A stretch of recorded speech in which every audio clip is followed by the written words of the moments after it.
Hello welcome to Vamshi TV channel. ఈ రోజు అయితే మనం వచ్చేసి వినాయకుని మండపం దగ్గర ఉన్నాము. మరి ఇక్కడ ఉన్న భక్తులను అడిగి వినాయక చవితి ఎందుకు జరుపుకుంటారు, ఎలా జరుపుకుంటారు, దాని గురించి కొంచెం తెలుసుకుందాము. హాయ్ అండి, మేము వంశీ టీవీ ఛానల్లో వస్తున్నాం. అసలు వినాయకుని పండగ అంటే వినాయకుడిని ఎందుకు పెడతారు, వినాయకుని స్టోరీ ఏమైనా చెప్తారా మాకు? హాయ్ అండి, యాక్చువల్లీ వినాయకుడు నార్మల్గా వినాయకుని చవితి చేసుకుంటాం. వినాయకుడి మనము నవరాత్రులు దేవుని కలుసుకుంటాం కదా. ప్రస్తుతం అంటే మీ ఇప్పుడున్న సిచ్యువేషన్లో చాలా మటుకు చాలా వర్గాలుగా చాలా డిఫరెంట్ పీపుల్స్ ఎవరు వాళ్ళకి మండపాలు పెట్టుకొని పెట్టేసుకుంటారు. కానీ ఫస్ట్ ఆఫ్ ఆల్ ఇది బిహైండ్ ద స్టోరీ అంటే దానికంటే ముందు చాలామంది ఇళ్లలోనే చేసుకునేవాళ్ళు. ఫస్ట్ టైం పబ్లిక్లోకి వచ్చి ఒక మండపంలో పెట్టి సెలబ్రేట్ చేయడం జరిగింది పూణే, మహారాష్ట్రలో. అది బాలగంగాధర్ తిలక్ గారు స్టార్ట్ చేశారు 1893 ఐ థింక్ సో. అప్పుడు because the unity of Hindus గురించి, మన యూనిటీ ఒక హిందూస్ యూనిటీ గురించి బ్రిటిష్ రూలర్ వాళ్ళకి తెలవడానికి కోసం, ప్లస్ అలానే ఫ్రీడమ్ ఫైట్ అక్కడ స్వతంత్రం గురించి వాళ్ళందరికీ యూనిటీ ఉండడం గురించి చెప్పడానికి ఆ ఫస్ట్ వినాయకుడిని పబ్లిక్లోకి తీసుకొచ్చి సెలబ్రేట్ చేశారు. అది ఫస్ట్ అండి. And as per my knowledge ఇది ఒకటి ఏంటంటే వినాయకుని దేవుని పెట్టడం కాదు, దేవుని కొలవడం కాదు, లాస్ట్ రోజు కూడా అదే భక్తితోని ఏ గొడవలు లేకుండా ఎలాంటివి లేకుండా వినాయకుని నిమజ్జనం చేయకుండా జరుపుకోవాలని అందరు నేను కోరుకుంటున్నాను. కర్పూర మంగళ నీరాజనం దీపం దర్శయామి మంత్రపుష్పాంజలి సమర్పయామి.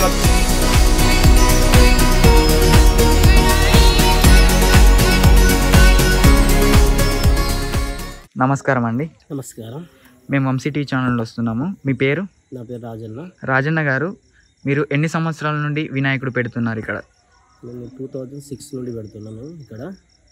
ఇప్పుడు 2006 నుండి మేము స్టార్ట్ చేసినప్పుడు ఎట్లా అంటే ఒక కట్టెల తోటి తీసుకొచ్చి పందిరి ఇక్కడ వేసి స్టార్ట్ చేసినాం. అప్పుడు ఇప్పుడు 2024 నడుస్తుంది, ఇప్పటి వరకు నడుస్తున్నది. బట్ ఇప్పుడు మేము ఏం చేసినామంటే మా దాంట్లో అప్పుడు 2006లో స్టార్ట్ చేసినప్పుడు 15 మెంబర్స్ ఉండే.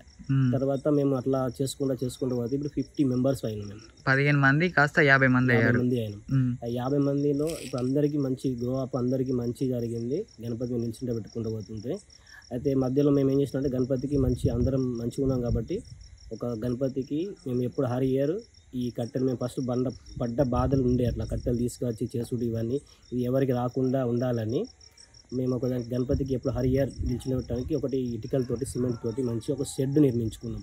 అది మాకు కాకుండా మా పిల్లలకు కూడా భవిష్యత్తులో ఎవరైనా నిల్చుండబెట్టుకోవడానికి ఒక మా ఏరియాలో అది నిర్మించుకున్నాం. మీరు పడ్డ కష్టం మీ పిల్లలకు తరాలకు రావద్దని చెప్పేసి మీరు ఇటుకలతో నిర్మించారా? అది ఎట్లా అంటే బయటకు వెళ్ళి కట్టెలు కొట్టుకు రావడం అది ఆ ఇబ్బంది అనేది మన వాళ్ళకు ఉండకూడదు. ఎందుకంటే అప్పుడు పడ్డ బాధలు ఇప్పుడు పనులకు రాకూడదు. ప్లస్ ఏంటంటే ఇప్పుడు అందరు దాంట్లో 15 మెంబర్స్ ఉన్న వాళ్ళు ఇప్పుడు 50 మంది అయ్యారు కదా.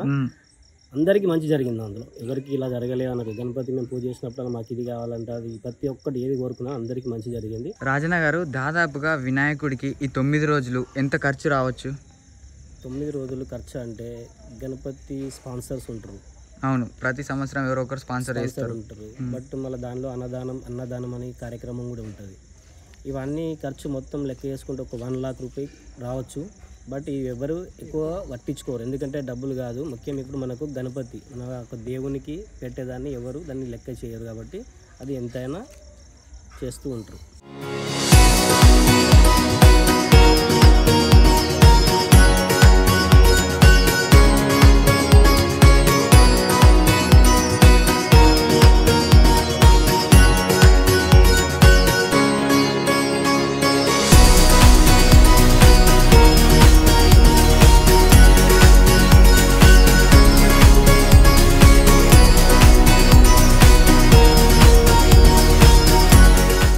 హాయ్ అండి, మీ పేరు? యమున గారు, వినాయకుడి గురించి 2 మాటల్లో చెప్పగలరా? వినాయకుడి గురించి చెప్పాలంటే ఇక్కడ మేము 2006 నుంచి వినాయకుడిని పెడుతున్నాము. చిన్న విగ్రహం నుండి మొదలుకొని ఇప్పుడు ఇంత పెద్ద విగ్రహం వరకు వచ్చింది. ఇక్కడ ప్రతిదీ ప్రసాదాలు కానీ వెలకడం, క్లీనింగ్ కానీ ఇలాంటి తదితర పనులన్నీ మేమే దగ్గరనే చూసుకుంటాము. దేవునికి ఏ టైంలో ఏ ప్రసాదం పెట్టాలనేది పెడతాము. ఎటువంటి ప్రసాదాలు పెడతారు? అంటే దేవుడికి మార్నింగ్ ఒక రకమైనది, ఈవినింగ్ ఒక రకమైనది పెడతారు కదా. మార్నింగ్ ఉండరాళ్ళు, మోదకలు, ఈవినింగ్ గుడాలు, శనిగలు, సిర ఇలాంటివి పెడతాము. వీటిలో వినాయకుడికి ఇష్టమైన ప్రసాదం ఏంటి? ఇప్పుడు ఉండ్రాళ్ళు. ఓకే.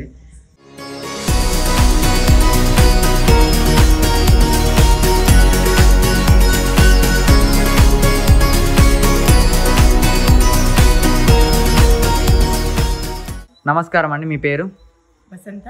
వసంత గారు, వినాయకుడి ప్రత్యేకత, ముఖ్యంగా ఈ వినాయకుడి ప్రత్యేకత చెప్పండి. మీరు కొలిచే వినాయకుడే, మీ వినాయకుడే. మా వినాయకులో చాలా ప్రత్యేకత ఉంది. మా ఏరియాలో ఒక చిన్న చిన్న పిల్లల నుంచి మొదలై ఇప్పుడు మా పెద్దవాళ్ళకి మోటివేషన్గా వచ్చి చిన్న గణపతుల నుంచి పెద్ద పెద్ద గణపతుల వరకు తీసుకొచ్చుకొని మేము చాలా సందర్భంగా చాలా సంతోషంగా ఇప్పుడు ఎవ్రీ ఇయర్ చాలా సందర్భంగా మేము సెలబ్రేషన్ చేసుకుంటాము. మళ్ళీ మేము ప్రతిరోజు నిత్య ఆరాధన చేస్తూ చాలా రకరకాల వంటకాలు సెలబ్రేషన్ చేసుకోవడం, రంగోలీ చేయడం, దీపారాధన చేస్తాము. ఇంకా అలా మా ఏరియాకు ఉన్న పిల్లలందరూ కూడా చాలా హ్యాపీగా సెలబ్రేషన్ చేసుకుంటాం మేము. అంటే వినాయకుడికి 9 రోజుల్లో 9 రోజులు కొలుస్తారు కదా, ఒక్కొక్క రోజు ఒక్కొక్క స్పెషల్ ఏమైనా ఉంటుందా? అవును, మేము 5 డేస్లో వచ్చేసి మేము దీపారాధన చేసుకుంటాము. మళ్ళీ ఇంకా 7 డేస్లో కానీ అలా ఇంకా రకరకాల వంటరకాలన్నీ చేసుకొచ్చుకొని మా ఏరియాలో ఉన్న వాళ్ళందరం కలిసి అన్ని 101 కానీ అలా కొన్ని అన్ని రకాల వంటకాలు తీసుకొచ్చి నైవేద్యంగా రూపంగా పెట్టడం కానీ, మళ్ళీ 9 డేస్కి వచ్చేసరికి మేము అందరం గల్లీలో మొత్తం కలిసి అన్నదానం చేస్తాం. అది కూడా అన్నదానం కార్యక్రమం నిర్వహిస్తారా? అవును, చేస్తాం మేము. ఇంకా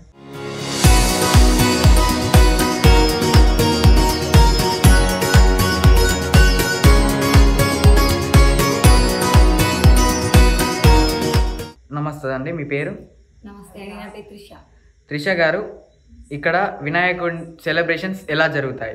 నార్మల్గా అందరూ బాయ్స్ ఇచ్చి మండపంలో పెట్టడం అది ఇది అనుకుంటారు, కానీ ఓన్లీ గర్ల్స్ మాత్రం వంటకాలు ప్రిపేర్ చేసి దేవునికి పెట్టడం అనుకుంటారు.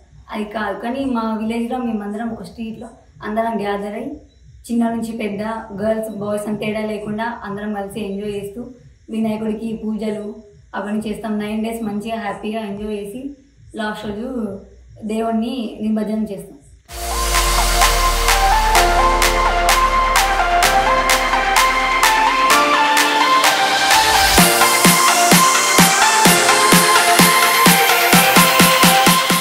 హాయ్, మేము వంశీ టీవీ ఛానల్ వస్తున్నాము. మీ పేరు?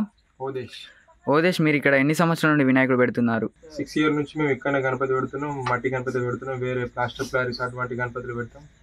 సాంప్రదాయ నిబంధనల ప్రకారం మంచి మట్టి గణపతులు పెడతాం. పెద్ద పెద్ద గణపతులు కాకుండా చిన్న స్థాయిలో మంచి మంచి గణపతులు పెడతాం. మీ పేరు? నవీన్. వినాయకుడి ప్రత్యేకత ఏంటి? మీరు ఎన్ని సంవత్సరాల నుండి వినాయకుడు పెడుతున్నారు ఇక్కడ? వినాయకుడి ప్రత్యేకత ఏంటంటే, మేము గత 4 సంవత్సరాలు అవుతుంది వినాయకుడు పెట్టబట్టి. మా యొక్క యూత్ పేరు లయన్ కింగ్స్. మా అందరం ఒక వినాయకుడు ఒక 10 రోజుల ముందు అందరం ఒక దగ్గర గ్యాదర్ అయ్యి మంచిగా చందాలు వేసుకొని ఇంటిని కూడా చందాలు తీసుకొని వినాయకుడు తీసుకొచ్చి షెడ్లో పెట్టిన నుంచి 9 రోజులు పూజలు చేసి ప్రసాదాలతో రోజుకొకటి కొన్ని రకాల పిండి వంటకాలు, ఒకరోజు దీపారాధన అని, కుంకుమ పూజ అని. ఇక మాకు ఇక అప్పుడప్పుడు కొంతమంది అన్నదాతలు వస్తారు, అప్పుడు అన్నదానం పెడతాం. ఇక 9 రోజులు పూజించి ఇక నిమజ్జనం కూడా ఎట్లుంటుందంటే మంచిగా అందరం కలిసి నిమజ్జనం చెరువు దాకా తీసుకెళ్ళి వినాయకుడిని నిమజ్జనం చేసినాక అందరం అప్పుడు ఇంటికి వస్తాం. ఇక ఇదొకటి వినాయకుడు పెట్టడం అనేది ఒక బాధ్యత కాదు, ఒక భక్తితో కూడిన పని. భక్తితో కూడి అందరం భక్తితో చేసి మంచిగా వినాయకుడిని నిమజ్జనం పూర్తి చేస్తాం. మేము వినాయకుడు ఆశీస్సులు అందరికి ఉండాలి అని మనస్ఫూర్తిగా మా లయన్ కింగ్స్ తరఫున కోరుకుంటున్నాం. ముందుగా అందరికీ వినాయక చవితి శుభాకాంక్షలు. జై బోలో గణేష్ మహారాజ్ కి జై. జై బోలో గణేష్ మహారాజ్ కి జై.